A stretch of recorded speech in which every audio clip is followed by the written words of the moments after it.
Cozumel Island is in the Yucatan Peninsula, south of Cancun. There are direct air flights to Cancun depending on the season, or take the ferry from Playa del Carmen across 19 miles of the Cozumel Channel. Good afternoon, everyone. I'm reporting from the professional studio. A little commentary. It's important to everyone knows that you're, reporting from something professional, and everything's well organized. We usually stay at the Palancar condominiums. It's where the terminal is, the second terminal for cruise ships. They slide in and out. There's one day a week where there's no cruise ships and one day where there's 5. The dive shop we use is right here. Our equipment is there. We hop on a boat there and go diving. An overview of the dive sites. We basically have 2. We have muck diving, where it's sandy and shallow and lots of stuff, lots of critters hanging out in the sand. We've got the reef. The first reef area is around 40 feet to 60. It drops down the sand to the second reef, which is 80 to 100 feet, and then drops off to the deep into the Cozumel Channel about 500 feet. This is the canyon area between the first reef wall, the second reef wall, swim-throughs, arches, caves. So this is the canyon area, canyon diving, the sand area for muck diving. There's always a current. We find the small stuff here and around the top of the reef, sometimes down in here. But we've got 2 kinds of dives, muck diving, canyon diving, and we'll separate the dives into that. In my opinion, the best diving in the Caribbean and some of the best in the world.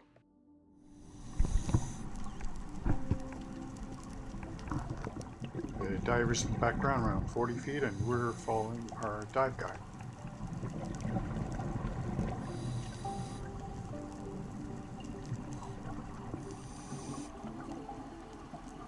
We've passed the first reef area and are on top of the second reef area.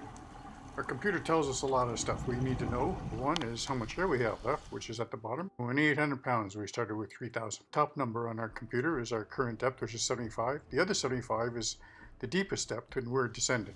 The 2 is a stopwatch. We're 2 minutes so far. The top instrument's a compass, and the reef runs north to south.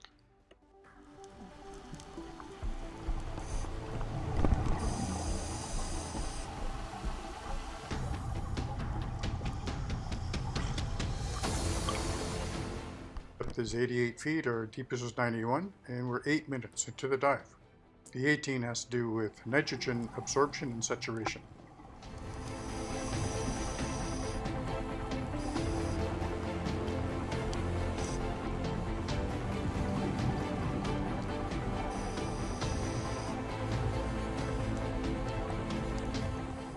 We're staying within the canyon walls. Here's a gap where the wall starts, and this is where it drifts down to about 500 feet. This is our dive guide getting our attention and showing us where to go through the gap in the canyon and ascend through the reef.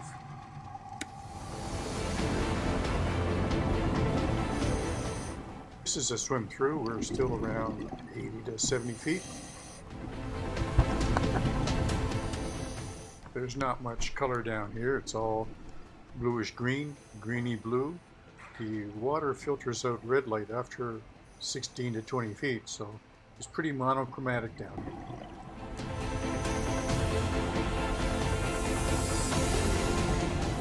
You have a flashlight and you've taken your own red.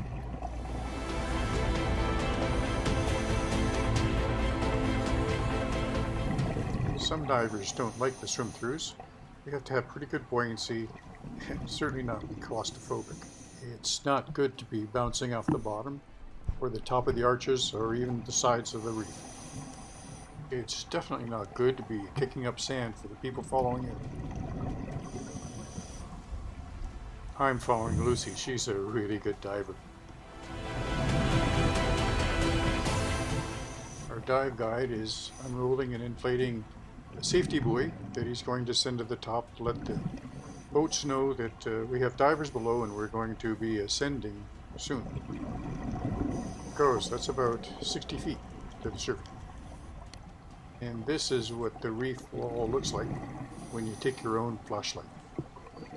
Amazing colors: purple, green, yellow, orange, red.